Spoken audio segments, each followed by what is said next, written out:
औज़ुबिल्लाहिमिनश्शैतानिर्रजीम बिस्मिल्लाहिर्रहमानिर्रहीम। Dear student, शुरू करते हैं अल्लाह के पाक नाम से जो नहायत ही मेहरबान और रहम करने वाला है।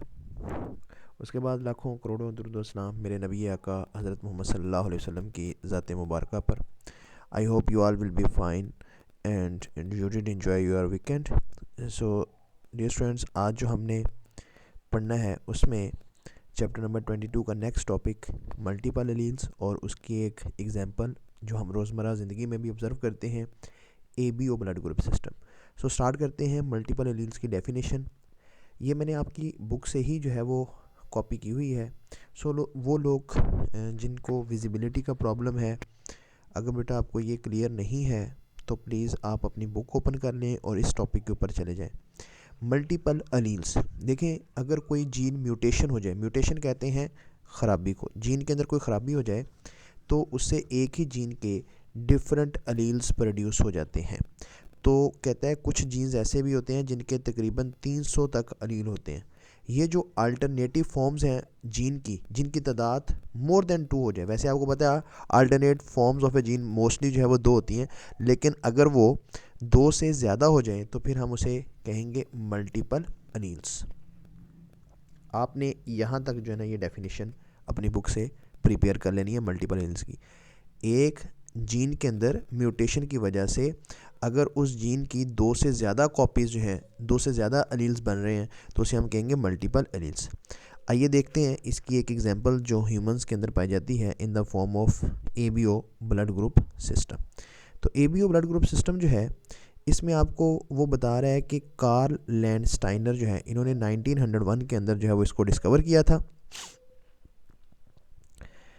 टोटल जो है इसके अंदर 4 जो हैं वो फिनोटाइप्स होती हैं। 4 आप जानते हैं कि ब्लड ग्रुप किसी बंदे का या ए हो सकता है या बी या फिर ए बी और चौथे नंबर पे आता है ओ। ठीक है, ये 4 ब्लड ग्रुप हो सकते हैं। अब ये किस बेस के ऊपर है हमने क्लासिफिकेशन की, ये based upon specific antigens on the red blood cells. Red blood cells के ऊपर मखसूस एंटीजेंस पाए जाते हैं जिसकी बेस के ऊपर ये क्लासिफिकेशन की गई है। फ़र्ज़ कीजिए एक शख्स जो है उसके रेड ब्लड सेल्स के ऊपर ए एंटीजन पाया जाता है तो हम कहेंगे कि भाई इसका ब्लड ग्रुप ए है। इसी तरह अगर एंटीजन जो है वो बी पाया जाएगा तो हम कहेंगे उसका ब्लड ग्रुप जो है वो बी है। अगर उसके ऊपर एंटीजन्स जो हैं वो दोनों हैं, ए बी है और बी भी है, तो उसका ब्लड ग्रुप जो है वो ए बी कहलाएगा। लेकिन ऐसा शख्स जिसके ऊपर एंटीजन ना तो ए पाया जाता है ना बी, दोनों एंटीजन्स एब्सेंट हैं, तो उसका ब्लड ग्रुप होगा ओ। तो ये 4 जो आपके सामने आई हैं फिनोटाइप्स, ए बी और ओ, और ये हमने किस बेस के ऊपर इसकी क्लासिफिकेशन की है? Based upon the specific antigens present on the surface of red blood cells. जौन सा एंटीजन पाया जाएगा वही ब्लड ग्रुप होगा। अगर एंटीजन बिल्कुल भी नहीं है, ना ए है ना बी है, तो हम कहेंगे कि भाई ये ब्लड ग्रुप जो है वो ओ है। अब देखिए ये तो हमें 4 फिनोटाइप्स का पता चल गया। फिर एक और साइंटिस्ट था बर्नस्टेन, इन्होंने एबीओ सिस्टम जो है उसकी जेनेटिक बेसिस जो है उसको एक्सप्लेन किया इन 1925 में। अच्छा, अब आपने याद रखना है कि ये जो ब्लड ग्रुप होता है इसको एक जीन, और उस जीन का नाम है आई, क्रोमोसोम नंबर 9, ये एमसीक्यूज़ है। क्रोमोसोम नंबर 9 के ऊपर मौजूद एक जीन है आई जो कि हमारे ब्लड ग्रुप को कंट्रोल करता है। इसकी 3 जो है वो मल्टीपल एलील्स बनते हैं। ये आपको अभी जो है वो समझ आ जाएगी कि किस तरह से आपने क्लासीफाई करना है कि किसका ब्लड ग्रुप जो है वो ए होगा और किसका बी। डियर स्टूडेंट्स, ये मैंने आपके लिए एक टेबल बनाया है। ये ब्लड ग्रुप्स जो हैं वो साइड पे लिखे हुए हैं, जो आप पहले से जान चुके हैं कि 4 जो है वो फिनोटाइप्स हो सकती हैं। अब जो ब्लड ग्रुप ए है, वो ब्लड ग्रुप ए रखने वाला शख्स जो है उसके अंदर 2 अलील्स पाए जाते हैं जीन आई के, आई। ठीक है, अब आई के ऊपर जो एंटीजन है वो कैपिटल ए भी हो सकता है। अगर कैपिटल ए है और दूसरे अलील के ऊपर जो वो एंटीजन मौजूद नहीं है तो उसको डिनोट करेंगे स्मॉल आई के साथ। स्मॉल आई शो करता है कि यहाँ पे एंटीजन ए मौजूद नहीं है, ये इसकी रिसेसिव फॉर्म है, जबकि कैपिटल ए शो करता है कि ये इसकी डोमिनेंट फॉर्म है। अब इस पर्सन का जो ब्लड ग्रुप होगा वो ए होगा अगर उसका या तो दोनों अलील्स के ऊपर एंटीजन ए पाए जाएं, या फिर एक अलील के ऊपर एंटीजन ए हो और दूसरे अलील के ऊपर एंटीजन स्मॉल आई हो, तो उसका ब्लड ग्रुप क्या होगा? ए। इसी तरह ब्लड ग्रुप बी, इसके आप देख सकते हैं कि अलील जो हैं उसके ऊपर दो एंटीजन्स हो सकते हैं, या तो बी बी होंगे या फिर एक अलील के ऊपर एंटीजन बी और दूसरे के ऊपर जो है वो क्या होगा? Small I. स्मॉल आई का मतलब एंटीजन मौजूद नहीं है। इसी तरह A B blood group system रखने वाला जो बंदा है उसके दो अलील्स हैं आई आई, तो उसके एक अलील के ऊपर जो है वो एंटीजन पाया जाता है ए और दूसरे अलील के ऊपर एंटीजन पाया जाता है बी। तो इस बेस के ऊपर हम कहेंगे कि उसका ब्लड ग्रुप क्या हो जाएगा? A B. अच्छा, जो ओ है जैसे कि आप पीछे जान चुके हैं, इसके ऊपर कोई भी एंटीजन नहीं पाया जाता। जब कोई एंटीजन नहीं पाया जाएगा तो हम इसके दोनों अलील के ऊपर स्मॉल आई लिख देंगे।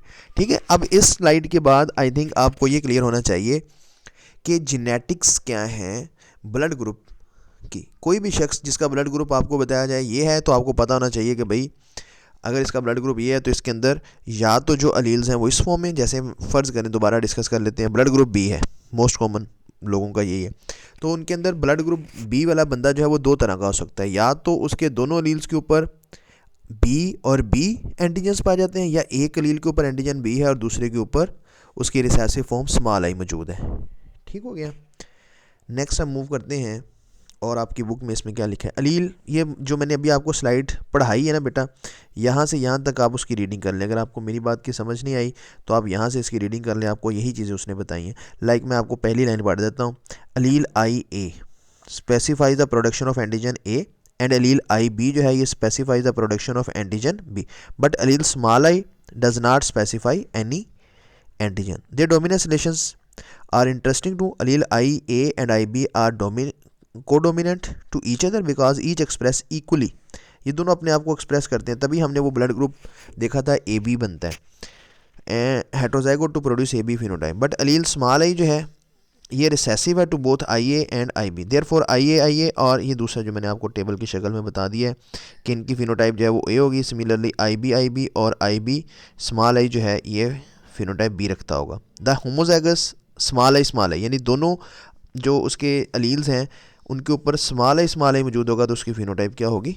ओ होगी। तो वो अगर आप स्लाइड अच्छी तरीके से प्रिपेयर कर लें तो फिर ये थ्योरी आपको खुद से लिख सकते हैं।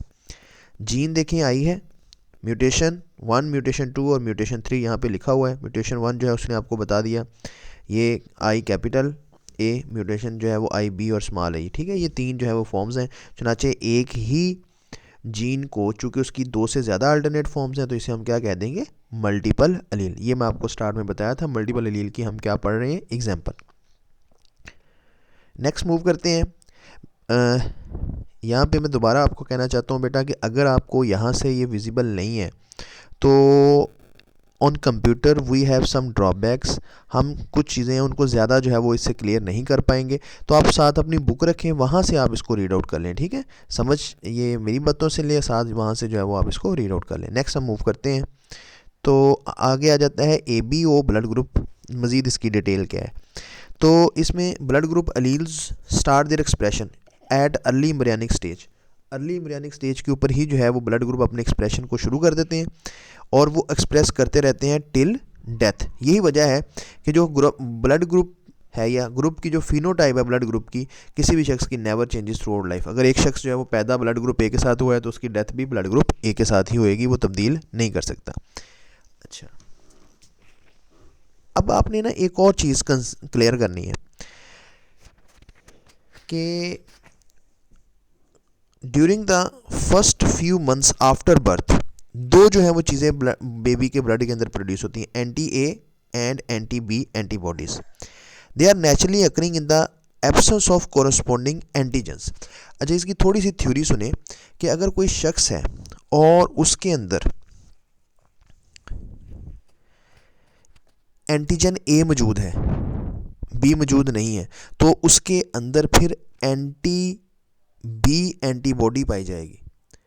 यानी कि जो एंटीजन एब्सेंट होता है उसके कोरस्पॉन्डिंग जो है वो एंटीबॉडी उसके अंदर पाई जाती है। फ़र्ज़ करें एक शख्स है, उसके ब्लड ग्रुप के ऊपर जो है वो एंटीजन बी पाई जाती है।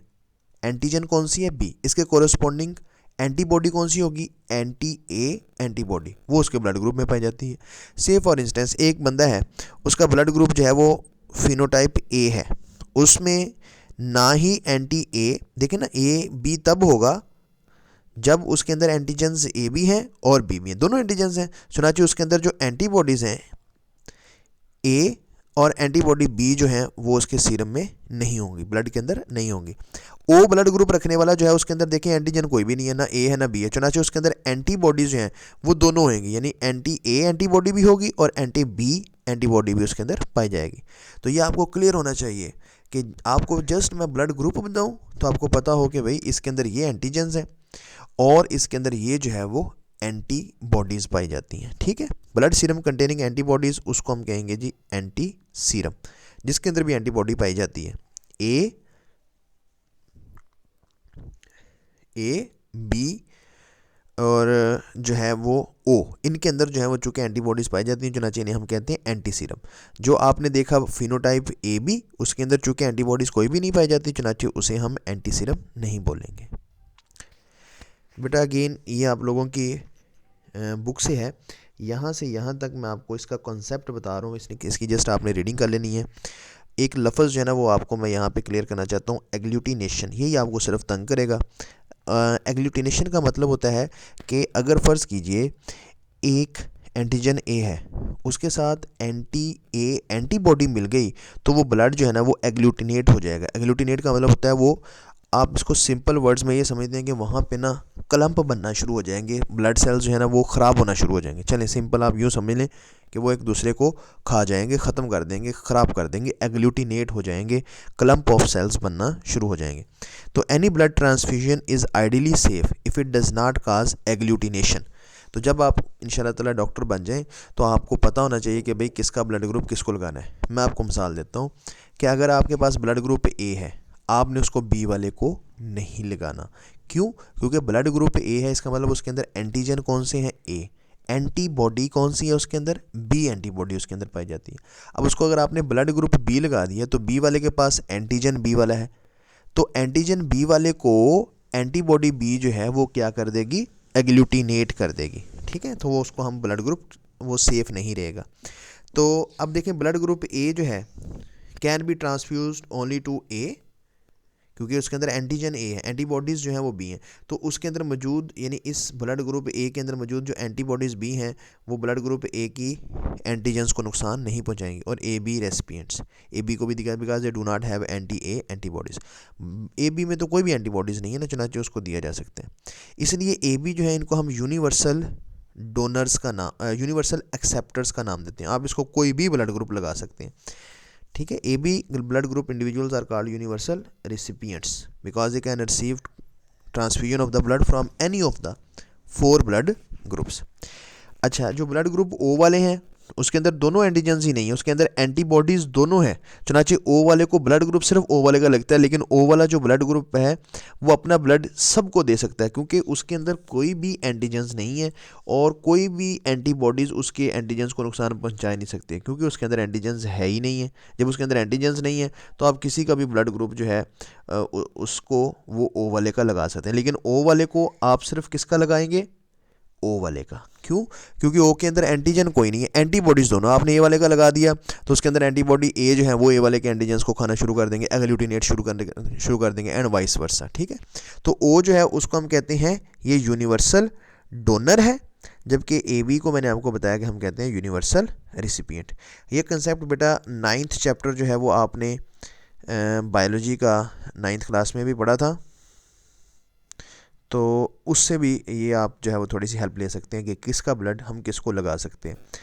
सिर्फ आपने ये ख्याल रखना है कि एग्लूटिनेशन ना हो। एग्लूटिनेशन सिर्फ तब होगी जब एक स्पेसिफिक एंटीजन्स के साथ स्पेसिफिक एंटीबॉडीज़ जो हैं वो मिलेंगी। I hope this will be clear to you. Next चलते हैं, यहाँ पे उसने आपको बताया ये MCQs हैं।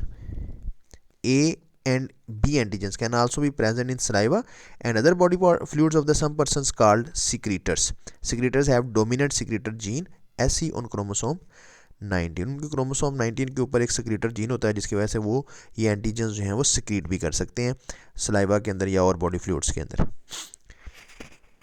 कहता है genetic analysis on the basis of blood group help in solving the cases of disputed person. अच्छा देखिए, अब हॉस्पिटल्स में आप चले गए और हॉस्पिटल में कोई मसला बन गया है, आई मीन के बेबीज़ जो है ना वो नर्सरी के अंदर मिक्स हो गए हैं, तो ब्लड ग्रुप सिस्टम की अगर किसी को अंडरस्टैंडिंग है तो वो उनके डिस्प्यूट को सॉल्व करने में मदद कर सकता है, क्योंकि आप जानते हैं कि इसके अंदर दो ही जो है वो अलील्स हैं और वो उसकी फॉर्म्स जो हैं वो डिफरेंट हो सकती हैं। इस बेसिस के ऊपर आप डिसाइड कर सकते हैं कि भाई कौन सा बेबी जो है उसका ब्लड ग्रुप आपने देखना है और पेरेंट्स का जो है वो आप उसके साथ मैच कर सकते हैं कि कौन किसका जो है वो पेरेंट्स हो सकते हैं और कौन जो है ना वो किसका चाइल्ड है। ठीक है, तो ये आप ना कहते हैं कि जी हम इसको डिसाइड कर सकते हैं। ये उसने थोड़ी सी थ्योरी लिखी है, it can only be use to prove that an individual is not parent of a particular child. मिसाल तो भाई child of A B phenotype, A B है किसी का, ए बी का मतलब उसके अंदर एंटीजन ए बी है और बी बी है, can not be the child of a parent of phenotype O. वो ओ का बेबी नहीं हो सकता, क्यों भाई? क्योंकि ओ के अंदर तो एंटीजन्स है ही नहीं। अच्छा, उसने जब अलील दिया होगा, देखें ओ ये होता है, ओ होता है ये आई, ये आई, यहाँ पे स्मॉल आई, इसके अंदर एंटीजन है ही नहीं देने को ना, ना ए है ना बी है, चुनाचे इसका जो बेबी है उस वो कभी भी जो है वो ए बी नहीं होगा, क्योंकि ए बी के होने के लिए ज़रूरी है कि इसके ऊपर कम से कम एक अलील तो होता है ना, या ए होता है या बी होता है। His father could either be A, जो ए बी वाला है उसका उसके वालद जो हैं वो या तो ए वाले होंगे या फिर ए बी फिनोटाइप वाले होंगे। अच्छा, इसी को चेक करने के लिए ना यहाँ पे उसने आपको एक एक्टिविटी दी है। ये बेटा आप लोगों ने ना एक्टिविटी परफॉर्म करनी है। दो बेबी थे हॉस्पिटल के अंदर, वो मिक्स हो गए ना, बेबी 1 और बेबी 2। अब आपने उनके पेरेंट्स को डिटर्मिन करना है। ठीक है, अच्छा अब दो जो हैं वो कपल आपको यहाँ पे बताए गए हैं, मिस्टर हारिस और मिसिस हारिस। मिस्टर हारिस जो है वो ए है और मिसिस हारिस जो है वो ए बी है। अब यहाँ से आप मैंने सिर्फ ए बोला तो आपको पता होना चाहिए इसके अंदर एंटीजन ए है और ए बी के अंदर एंटीजन ए भी है और बी भी है। अच्छा, दूसरा जो कपल है वो मिसिस बिलाल और मिस्टर बिलाल है और उन दोनों की जो फिनोटाइप है वो ए है। ए का मतलब है कि उनके अंदर बेटा एंटीजन्स ए ही हैं, बी का उनके साथ कोई ताल्लुक नहीं। अच्छा, अब दो बेबी जो हैं उनमें से एक बी है और दूसरा जो है वो क्या है, ओ है। अब देखो जिनकी फिनोटाइप मिस्टर और मिसेस बिलाल की फिनोटाइप ए थी, तो क्या उनका बेबी बी कभी हो सकता है? नो वे। बी तो तभी होगा अगर उनके पास एंटीजन बी होगा। अब उनके पास एंटीजन तो बी है ही नहीं, वो तो खुद ए है, उनके पास तो एंटीजन ए है। चुनांचे इससे आप डिसाइड कर सकते हैं कि बेबी 1 जो है वो मिस्टर और मिसेस बिलाल का होगा और बेबी 2 जो है जिसकी फिनोटाइप ओ है वो जो है वो इनका हो सकता है। मिस्टर और मिसेस बिलाल, सॉरी मैं अगर गलत बोल गया हूँ, मिस्टर और मिसेस बिलाल जो हैं इनका टाइप बी नहीं हो सकता, इनका टाइप कौन सा होगा? ओ, इनका बेबी ओ वाला होगा। जबकि हारिस और मिसेस हारिस जो हैं जिनका ब्लड ग्रुप ए और ए बी था, उनका बेबी जो है वो बी फिनोटाइप वाला यानी बेबी 1 हो सकता है। प्लीज़ इसको ज़रा गो थ्रू कीजिएगा, अगर आपको दोबारा इसमें समझना है तो मैं आपको समझा दूंगा। मज़ीद इसकी जो बाकायदा गैमीट्स बना के अंडरस्टैंडिंग है वो इंशाल्लाह ताला हम दोबारा से जब आप क्लास में आएंगे ना हम, तो एक मरतब फिर मैं आपको ये एक्टिविटीज़ करवाऊँगा। I hope today's lecture is very much clear to you. Please ask questions if you have any, और कोई भी प्रॉब्लम हो तो हम इसे डिस्कस कर सकते हैं। अल्लाह हाफिज़।